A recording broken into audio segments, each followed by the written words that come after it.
মাটা চিৎকার মেরে ডাক দিয়া বলে, হুজুর আব্দুল কাদের জিলানী,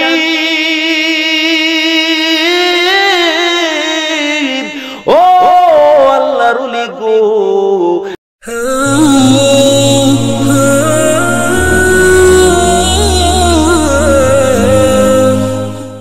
এই পৃথিবীর জমিনে মায়ের মতো আপন কেউ নাই, বাবার মতো আপন কেউ নাই। বাবার কলিজাটা বিদেশে আমেরিকার জমিনে বিজ্ঞানীরা প্রমাণ করলো। বাবার কলিজাটারও নিয়া একটা জায়গার মধ্যে পরীক্ষা করলো, মায়ের কলিজাটারও পরীক্ষা করলো।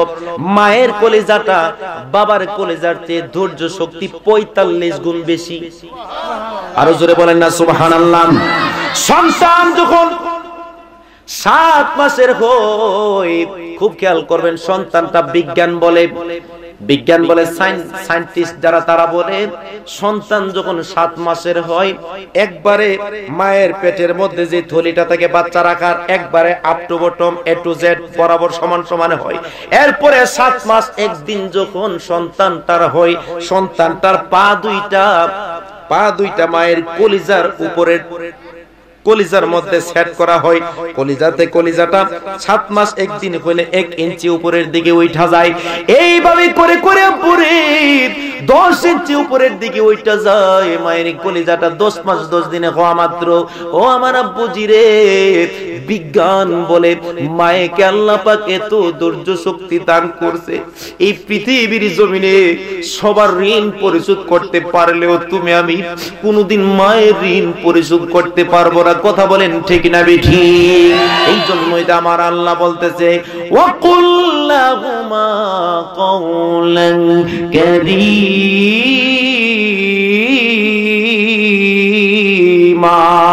ডান হাত তুলে বলেন না আল্লাহু আকবার। আমার মায়ের নবী, জিন্দা নবী, নূরের নবী ডাক দেয়া বলতেছে, দুনিয়ার মানুষ তোরা শুনে না, হুমা জান্নাতুকা ওয়া নারুকা। মা বাবা তোমার জান্নাত, মা বাবা তোমার জাহান্নাম। যে ব্যক্তি মা বাবাকে রাজি খুশি কইরা কবরের জমিনে যাইতে পারলি, আমার আল্লাহর জান্নাত তোর জন্য রেডি আছে। কথা বলেন ঠিক না বেঠিক? যে ব্যক্তি মায়ের কলিজার মধ্যে আঘাত দিয়া, বাবার কলিজার মধ্যে আঘাত দিয়া কবরের জমিনে গেলে আমি আল্লাহ তোদেরকে জানায়া দেই, হুমা নারুকা। তুই যদিও দুনিয়ার জমিনে বহুত কোটি টাকার মালিক, চেহারা সুন্দর, বড় কোট ট্রাই ফরজ ব্লেজার ফরজ, কিন্তু আমি আল্লাহর হাবিব তোদেরকে জানায়া দিলাম, আমার নবীজি বলতেছেন, হুমা নারুকা, তোর জাহান্নাম হলো তোর মা বাবা। কারণ মা বাবার সাথে তুই দুনিয়ায় থাকা অবস্থায় তুই সদ্ব্যবহার করস। কথা বলেন, সদ্ব্যবহার করস। সদ্ব্যবহার না করলে মা বাবার কারণে মানুষ কোথায় যাবে? জাহান্নামে যাবে। এখন আপনারা বলুন, মা বাবার সাথে নরম নরম কথা বলবেন নাকি গরম গরম? এই দিকটা কি নরম নরম চলে না গরম গরম? কোনটা চলে? দুটোই চলে। এটা সত্যি। এবারে হেসা কত কইলেছে, দুটোই চলে। এবং ভালো মানুষের নাই যে সবটা নরম চলবো। এই জন্যই তো আমার আল্লাহ সুবহানাহু ওয়া তাআলা ডাক দিয়ে বলে, পাগলা রে, ও পাগলা, তোরা শুনে না আমি আল্লাহ তোদেরকে জানায় দেই, ওয়া কাদা রাব্বুকা আল্লা তা'বুদু ইল্লা ইয়্যাহু ওয়া বিল ওয়ালিদাইনি ইহসানা। ডান হাত তুলে বলেন আল্লাহু আকবার। রিদার রব্বি ফি রিদাল ওয়ালিদাইন ওয়া সাখাতির রব্বি ফি সাখাতিল ওয়ালিদাইন। মা বাবার সন্তুষ্টিতে আমার আল্লাহর সন্তুষ্টি, মা বাবার অসন্তুষ্টিতে আমার আল্লাহর অসন্তুষ্টি। কথা বলেন ঠিক না বেঠিক? আচ্ছা বলেন তো একটা কথা, আমার নবীজি মায়ের গর্ভে যে আসলেন, এই কথাটা আপনাদের এলাকার মধ্যে একটা জিনিস ব্রেইনে দেয়া যায়। আমার নবীজি মায়ের গর্ভের মধ্যে আসলেন, আমার নবীজি কি মায়েকে সম্মান করছে না অসম্মান করছে? কতটুকু সম্মান করছে বলেন তো? মাকে ডাক দিয়ে বলে, মা, এই পৃথিবীর জমিনে তোমার দাদ আমি দিতে পারবো না, মায়ের মতো আপন কেউ নাই। এই পৃথিবীর জমিনে কোটি টাকার মালিক আমি হইতে পারি, বহুত কোটি টাকার মালিক হইতে পারি, বাংলার বিভিন্ন প্রান্তে আমি ওয়াজ করতে পারি, এলিয়ন গাড়ি দিয়ে ঘুরতে পারি, কিন্তু আমার মায়ের কাছে আমার কোনো সম্মান, কারণ পৃথিবীর জমিনে আপনি তিন জায়গার মধ্যে সম্মান খুঁজতে যাবেন না। একটা হলো আপনার গ্রাম, গ্রামের মধ্যে আপনি সম্মান খুঁজতে যাবেন না। মা বাবার কাছে আপনি সম্মান খুঁজতে যায় না যে আপনি বিশাল বড় এক মুফতি, মাদ্দার মা আপনাকে মুফতি সাহেব করে ডাকবো, এই সম্মান মা বাবার কাছে খুঁজতে যায় না। আরেকটা হলো আপনার স্ত্রীর কাছে আপনি সম্মান খুঁজতে যায় না, ঠিক কিনা বলেন? ও বন্ধুরে, এই জন্য আমার পাগলা কথাটা আগে বইলই দিছে, এই জন্য কথাটা বলতে হয়। হুজুরে গাউসে পাক ওনার মা বাবাকে কত ভালোবাসতেন। হুজুরে গাউসে পাকের সাথে এক মা বাবার ঘটনা ঘটছে, এমন করুণ ঘটনা আপনারা শুনলে অবাক হয়ে যাবেন। হুজুরে গাউসে পাক আব্দুল কাদের জিলানী আল গিলানী আল বাগদাদি আসরের নামাজের ওযু বানাচ্ছেন বাগদাদের জমিনে। যাদের জবান আছে দাবি আছে, জোরে বলেন কোন জমিনে? মাশাআল্লাহ, কোন জমিনে? বাগদাদের জমিনে আসরের নামাজের ওযু বানাচ্ছেন হুজুরে গাউসে পাক আব্দুল কাদের জিলানী। আমার নবীজি রওজা মুবারকে জিন্দা নাকি মরা? ওই জিন্দা নবীজি হুকুম করলেন, এই আব্দুল কাদের জিলানী ওযু বানাইতেছো, আসরের নামাজের ওযু বানাও বাগদাদের জমিনে বৈশা বৈশা, আর আমি নবীজি তোমার হুকুম করি অতি তাড়াতাড়ি ওইটা যাও, তাড়াতাড়ি ওইটা সিরিয়ার জমিনে চইলা যাও। সিরিয়ার জমিনে ঈসা নবীর উম্মতের কাছে আমার একটা আদনা উম্মত বেইজ্জতি হইতাছে, তাড়াতাড়ি যাইয়া আমার উম্মতের ঈমানটাকে বাঁচাও। হুজুরে গাউসে পাক আব্দুল কাদের জিলানী ওই সময় কোনো প্লেন ছিল না, হেলিকপ্টার ছিল না, রকেট ছিল না, বিমান ছিল না, এয়ারপ্লেন ছিল না, কিছুই ছিল না, নবুয়ার ছিল না। ওই আব্দুল কাদের জিলানী মুহূর্তের মধ্যে চলে গেলেন সিরিয়ার জমিনে। দুইজনের সামনে বরাবর দাঁড়াইলেন, ডাক দিয়ে বলতেছেন তোমাদের মধ্যে কি হয়েছে? ওই যে মায়ের আলোচনা আসতেছে, তোমাদের মধ্যে কি হয়েছে? ডাক দিয়ে বলতেছে হুজুর আমাদের মধ্যে একজন হচ্ছে ঈসা নবীর উম্মত, আরেকজন হচ্ছে আখির নবীর উম্মত। ঈসা নবীর উম্মতরে ডাক দিয়ে বলতেছে তোমার কি হয়েছে? বলতেছে আমি কই আমার ঈসা নবী বড়, আর সে বলতেছে তার মুহাম্মদ সাল্লাল্লাহু আলাইহি ওয়াসাল্লাম নাকি বড়। আর আমাদের নবীর উম্মতে বলতেছে কি আপনি কে? আপনাকে চিনি না, জীবনে কোনোদিন আপনাকে দেখি নাই। কে গো? আপনার জিসিমের মধ্যে, আপনার বডির মধ্যে আখির নবী রাহমাতুল লিল আলামিনের ঘ্রাণ পাওয়া যাচ্ছে। কারণ আমার গাউসে পাক হচ্ছেন একদিকে হাসাইনি আরেকদিকে হুসাইনি, একদিকে হাসাইনি আরেকদিকে গাউসে পাক হুসাইনি।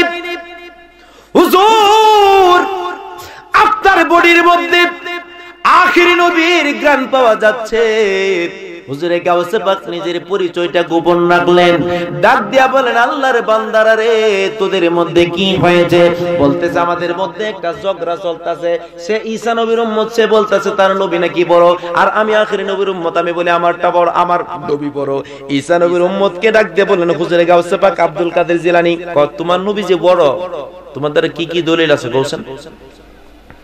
ঈসা নবীর উম্মতে ডাক দিয়ে বলতেছে আমার নবী, আমার ঈসা নবী মরা মানুষকে জিন্দা বানাইতে পারতো। আসলে কথা ঠিক, আসলে কি? কারণ ঈসা নবী অসংখ্যবার মরা মানুষকে জিন্দা বানিয়েছেন। এই ঈসা নবীর উম্মত, তোমার ঈসা নবী আর কি কি পারতো? ডাক দিয়া বলতেছে আমার ঈসা নবী আর কি কে পারতো আপনি জানেন না? যার চক্ষু নাই মুসা দেওয়া মাত্র ভালো হয়ে যাইতো। আর কি কি পারতো? সাদা ডবল রোগী চেহারার মধ্যে মুসা দেওয়া মাত্র ভালো হয়ে যাইতো। যার শরীর পঙ্গু মুসা দেওয়া মাত্র সাথে সাথে ভালো হয়ে যাইতো। তোমার মুসা নবী তো দেখা যায় অনেক মুজিজা জানে। মুসা নবী হযরতে ঈসা নবী অনেক কিছু জানে। ঈসা নবী যদি এত কিছু জানে, এত কিছু যদি ঈসা নবী জানে কয়েকটা মুজিজা দিয়া, আর আমার নবীজির মুজিজা গনতে গনতে গনতে গনতে মুহাদ্দিসরা কয় দিয়ে মুজিজায়ে আম্বিয়া কো খোদা নে हमारा नबी मुजिजा बन के आया। আমার নবীজির মুজিজা গনতে গনতে গনতে গনতে মুহাদ্দিসরা পেরেশান হয়ে গেছে। ৬৫,০০০ মুজিজা গণনা কইরা কয় নবীর মুজিজা গণনা করা সম্ভব না। নবীর মুজিজা হলো বিগৈরে হিসাব, বিনা হিসাবে নবীজির এই মুজিজাগুলা গণনা সম্ভব না। নবীজির মুজিজা গণলে মাথা নষ্ট হয়ে যাবে, এত মুজিজা আমার নবীজি দেখাইছে। এই ঈসা নবীর উম্মত তোমার ঈসা নবী আর কে কি পারে? আমার ঈসা নবী এই জিনিসগুলা পারে। তোমার ঈসা নবী এই জিনিসগুলা যেহেতু পারে, একটা কথা আমি তোমার এই মুহূর্তে জানাই দিতেছি, এই ঈসা নবীর উম্মত এবার আখির নবীর উম্মতের কইতাছে তুমি এবার থামো। তোমার নবী কি কার? হুজুর আমি সরল মানুষ, বেশি জানি না। তোমার নবী আখির নবী কি পারে? হুজুর আমি একটা কথা জানি আর বেশি কিছু জানি। আসলে আমার নবী উম্মতরা কি সরল সোজা বাড়ায়, সরল সোজা বাড়ায়। তোর বউ কি সুন্দর না? কালাতা হ্যাঁ সুন্দর তো হ্যাঁ, কারণ সরলটার পক্ষে আল্লাহ আছে না নাই? ওই সরল সুজা উম্মত ডাক দেব না আর ও আব্দুল কাদের জিলানী, আপনি একজন আল্লাহর ওলি, আপনার কাছে একটা কথা আমি বলতেছি। আমি একটা কথা জানি, ঈসা নবী দারওয়ানের মতো চতুর্থ আসমানের মধ্যে এখনো সজাগ আছে, দারওয়ানের মতো পাহারা দেয়, আর আমার নবীজি রওজা পাকে বাদশার মতো এখন আরাম করছে। আরে কেমন কথা! মুহাম্মদ, এই তো আবু সুফিয়ান হুজুর কইতো, মুহাম্মদ মুস্তাফা সাল্লাল্লাহু আলা তুমি বাদশার বাদশাহ কমলিওয়ালা, বলো মুহাম্মদ মুস্তাফা সাল্লাল্লাহু আলা তুমি বাদশার বাদশাহ কমলিওয়ালা, বাঁচানে ওয়ালা তুমি তরানে ওয়ালা, বলো না বাঁচানে ওয়ালা তুমি তরানে ওয়ালা, তুমি বাদশার বাদশাহ কমলিওয়ালা, বলো না মুহাম্মদ মুস্তাফা সাল্লাল্লাহু আলা তুমি বাদশার বাদশাহ কমলিওয়ালা। জোরে জোরে বলেন আল্লাহু আকবার। হুজুর আমি জানি যে একটা কথাই, ঈসা নবী দারওয়ানের মতো পাহারা দেয়, আমার নবীজি বাদশার মতো আরাম করছেন। শুধু আরাম করছেন না, উম্মতের যা যা দরকার মিটিয়ে দিচ্ছেন। আমার নবী যদি ঘুমায় থাকে সারা দুনিয়া দিস বরবাদে দেব। খুব খেয়াল, তোমার নবীজি আর কি কি পারে? হুজুর আমি জানি না।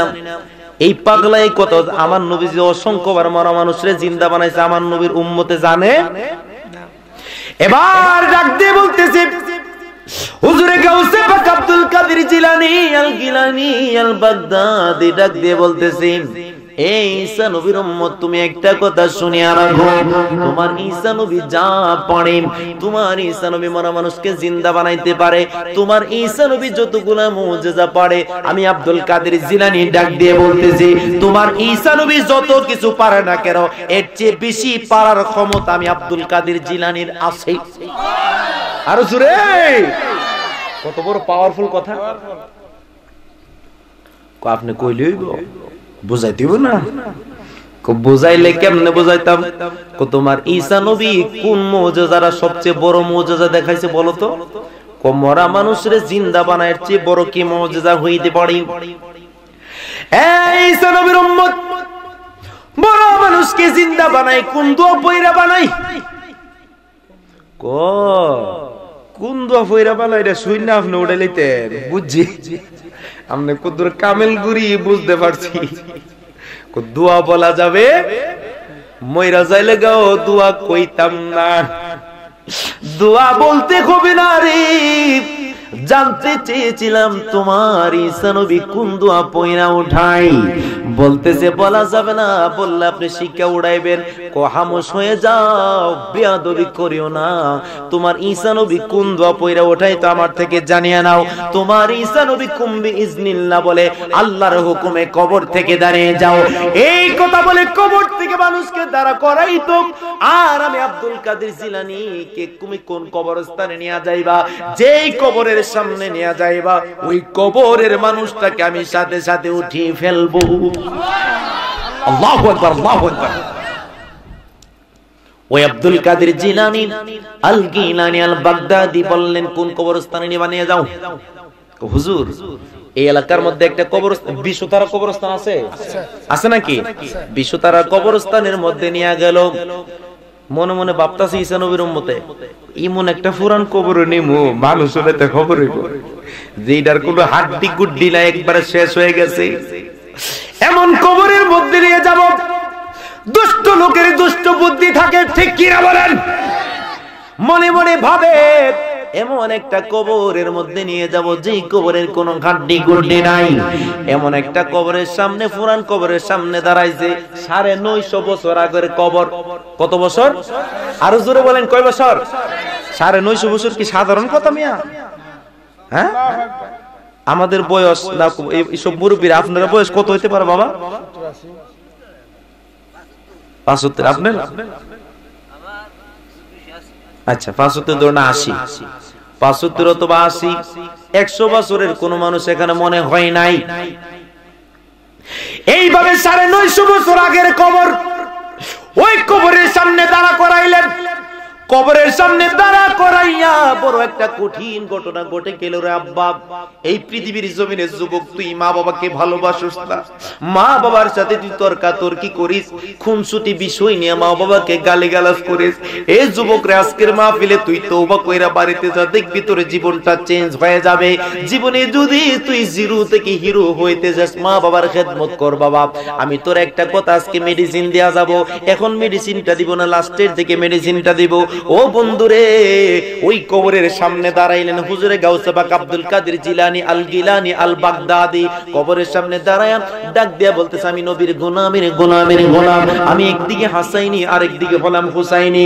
এ আল্লাহর বান্দা যুবক রে, এই কবরের মধ্যে যে অবস্থায় আছো, আমি আব্দুল কাদের জিলানীর সামনে কুম্বি ইজনি, আমি আব্দুল কাদের জিলানীর সামনে দাঁড়ায়া যাও। আল্লাহু আকবার। মুহূর্তের মধ্যে একটা তাজা মানুষ কবর থেকে দাঁড়িয়ে গেল। 17-18 বছরের যুবক সন্তান কবর থেকে দাঁড়িয়ে বলে, আসসালামু আলাইকা ইয়া আব্দুল কাদের জিলানী।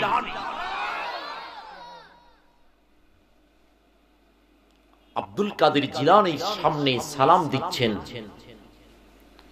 ঈসা নবীর উম্মত। আছে না নাই পাশে? জোরে বলেন, আছে না নাই? আসসালামু আলাইকা ইয়া আব্দুল কাদের জিলানী আল গিলানী আল বাগদাদি। হুজুরে গাউসে পাক আব্দুল কাদের জিলানী সালামের উত্তর দেওয়ার পরে বড় একটা কঠিন ঘটনা আর একটা গইটা গেল। ঘটনাটা বড় করুণ ঘটনা। সালাম দেওয়ার পরে সন্তানটার, ছেলেটার দুইটা কন্ডিশন। একটা হলো নাভি থেকে পায়ের পাতা পর্যন্ত কয়লার মতো পুরে ছারখার হয়ে গেছে, একবারে ছারখার হয়ে গেছে। কয়লা যেরকম ভাবে পুরে কালো হয়ে যায়, নাভি থেকে পায়ের পাতা পর্যন্ত একবারে ছারখার হয়ে গেছে। নাভি থেকে আবার মাথা পর্যন্ত ভালো আছে, দুইটা কন্ডিশন ছেলেটার। এবার সন্তানটাকে ডাক দেয়া বলে, আব্দুল কাদের জিলানী হুজুরে গাউসে পাক বাগদাদি ডাক দেয়া বলতেছে, তোমার কি হয়েছে? তোমার কেন এই দুইটা কন্ডিশন? কো হুজুর, আজকে আমার কেন এই অবস্থা আপনি জানেননি? এই দুনিয়ার জমিনে আমার মাকে আমি সবচেয়ে বেশি ভালোবাসতাম। এই যুবক রে, মাকে ভালোবাসার কারণে কি হয়, আর তাদের সাথে দুশ্মনী করলে কি হয়, আজকে সবক নিয়ে নাও। আমি আমার দুনিয়াতে মাকে সবচেয়ে বেশি ভালোবাসতাম। আমি শহর থেকে আসার সময় আঙ্গুর ফল নিজ হাতে কিনে আমি আমার মাকে বাড়িতে এসে খাওয়াইতাম। আমি বিভিন্ন ফল ফলাদি আমার মার জন্য নিয়ে আসতাম। আমি আপেল নিয়ে আসতাম, মালটা নিয়ে আসতাম, কমলা নিয়ে আসতাম, কলা নিয়ে আসতাম, বিভিন্ন দামি দামি ফল আমি নিজের হাতে এনে আমার মাকে আমি খাওয়াইছি। এমন একটা দিন আসলো রে, যেই দিনের মধ্যে আমি বিবাহ করলাম। বিবাহ করার পরে আমি আমার মাকে আস্তে আস্তে করে ভুলতে লাগলাম। মায়ের প্রতি আমি অসৎ ব্যবহার করতে লাগলাম। একদিন, 2 দিন, 3 দিন যাইতে লাগলো, মাকে আমি বিভিন্ন ভাবে দুর্ব্যবহার করতে লাগলাম। হঠাৎ করে একদিন আমি বাজার থেকে বাড়ির দিকে আসলাম। বাড়ির দিকে আসার পরে দেখতেছি মা আর আমার স্ত্রী দুইজন ঝগড়া লাগছে। সবাই বলেন কি লাগছে? আরো জোরে বলেন। ঝগড়া দুইজনে লাগছে। লাগার পথে আমার মা ঠিকই পজিটিভ ছিল, আমার স্ত্রীটা ছিল নেগেটিভ। কারণ আমার স্ত্রীর কুপরামর্শের কারণে আমি নষ্ট হয়ে গিয়েছিলাম। হঠাৎ করে আমার স্ত্রী ডাক দিয়ে বলতেছে, তুমি তোমার মায়ের সাথে থাকবা নাকি আমার সাথে থাকবা? যদি তুমি মায়ের সাথে থাকো, কোনোদিন আমি সুন্দরী, আমি রূপসী রূপবান স্ত্রীকে পাইবা না। এই কথাটা বইলে আমার স্ত্রীটা কি করলো, ঘর থেকে সে বাইরে হয়ে যাইতেছে। সে বাবার বাড়িতে চলে যাবে। আমি সহ্য করতে পারি না। আমি মনে করছি মা কি করতেছে, অতিষ্ঠ হয়ে যে এসেছে আমার স্ত্রী মায়ের যন্ত্রণায়, হঠাৎ করে আমি রেগে যাই, মায়ের প্রতি আমি দুর্ব্যবহার করে আমার মায়ের বুকের মধ্যে তো জোরে একটা লাথি মায়েরা দে।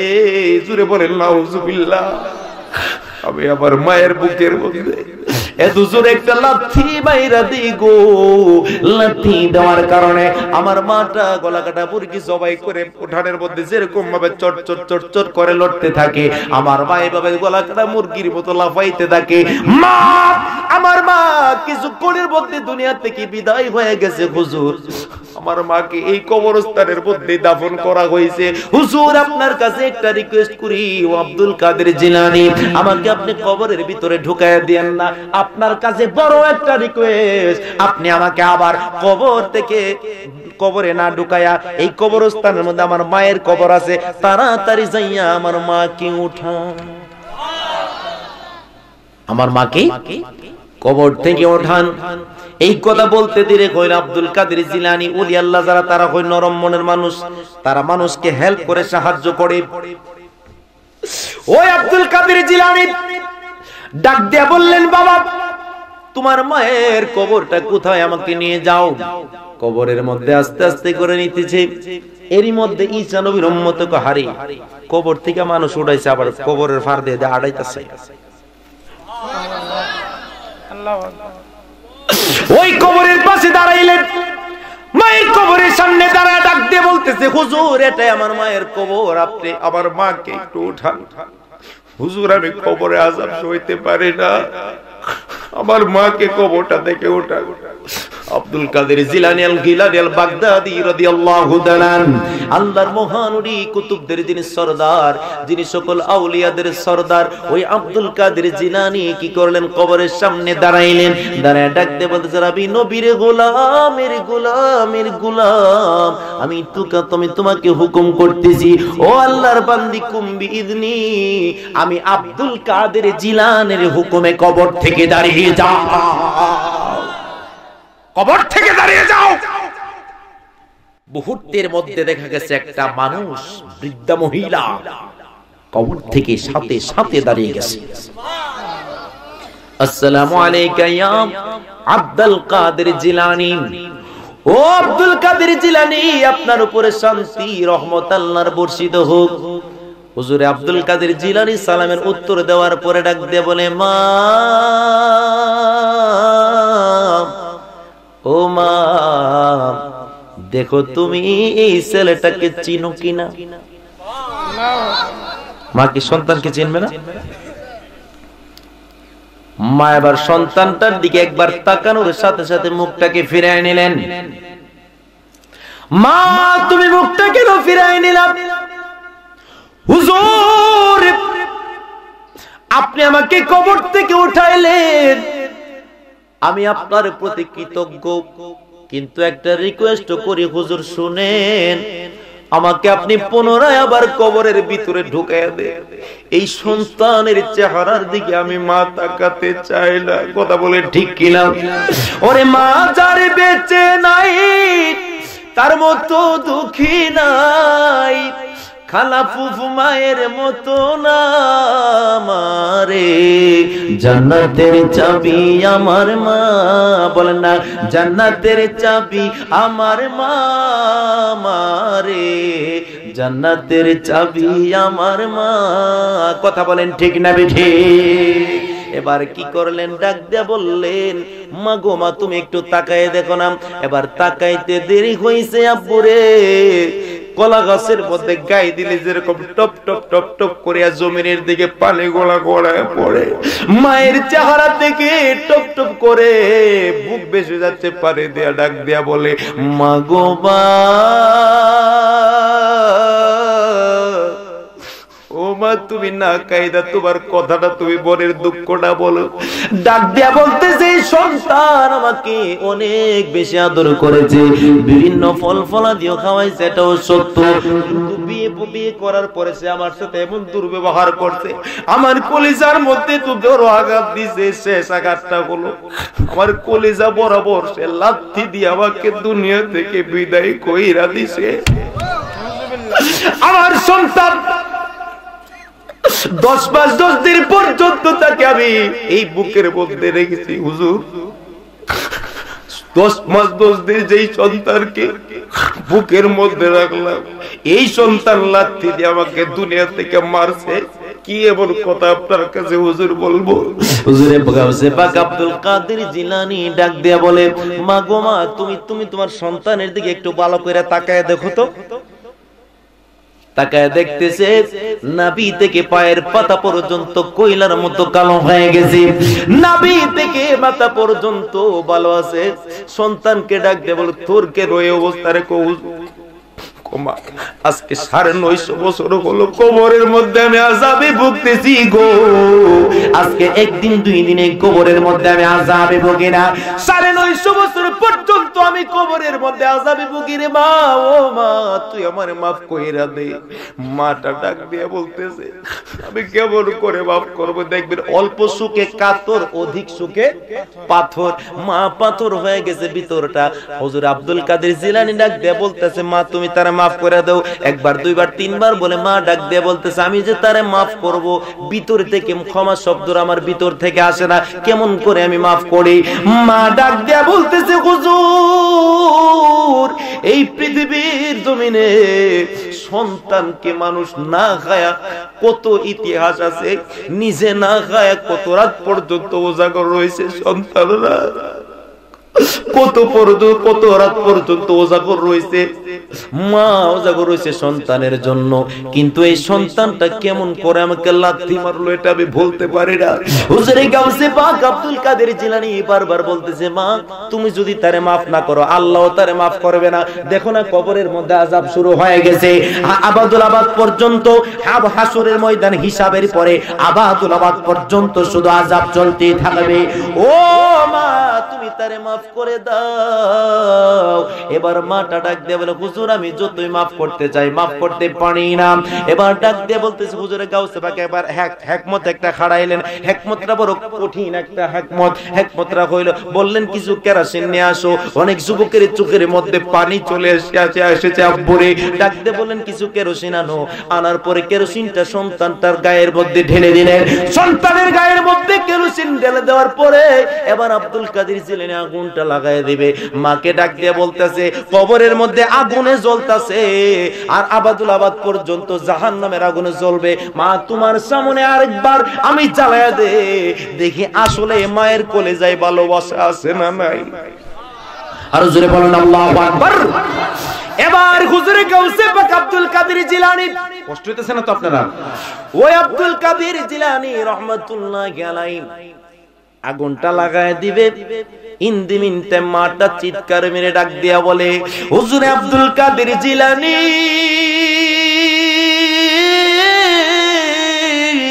ও আল্লাহর ওলি গো, আপনি আমার সন্তানের গায়ের মধ্যে আগুন লাগায়েন না। আমি আমার সন্তানকে এই মুহূর্তে কলিজা থেকে মাফ করে দিলাম। আর জোরে বলেন আল্লাহু আকবার। ওরে মায়ের কান্দন যাবদি জীবন, 2-4 মাস বোনের কান্দনে রে, ঘরের পরিবারের কান্দন কয়েকদিন পরে থাকে না। দুঃখের দরদি আমার জনমে দুঃখী মা, গর্ভধারিণী মা, জনম দুঃখিনী মা।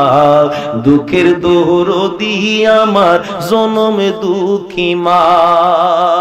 ওরে লেংরায়া তোর কানা কইরা হইলে পরে ছেলে, ধুলা যাইরা তবু মায়ের টান দিয়া লই কোলে। ওরে পুত্র যদি কুপুত্র হই মাই নাহি ফেলে, হাজার দোষ রাখিয়া গোপন সন্তানের পালে। ওরে সন্তানের সুখ হলে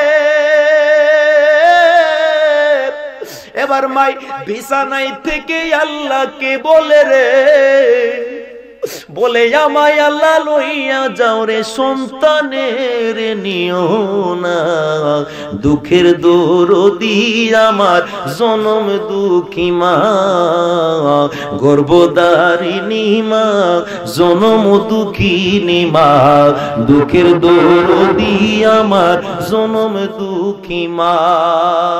10 মাস 10 দিন মায়ে গর্ভে দিছে ঠাই, রক্ত মাংস খাইয়া আমি ভবে আইলাম ভাই। কথা বলেন ঠিক না বেঠি?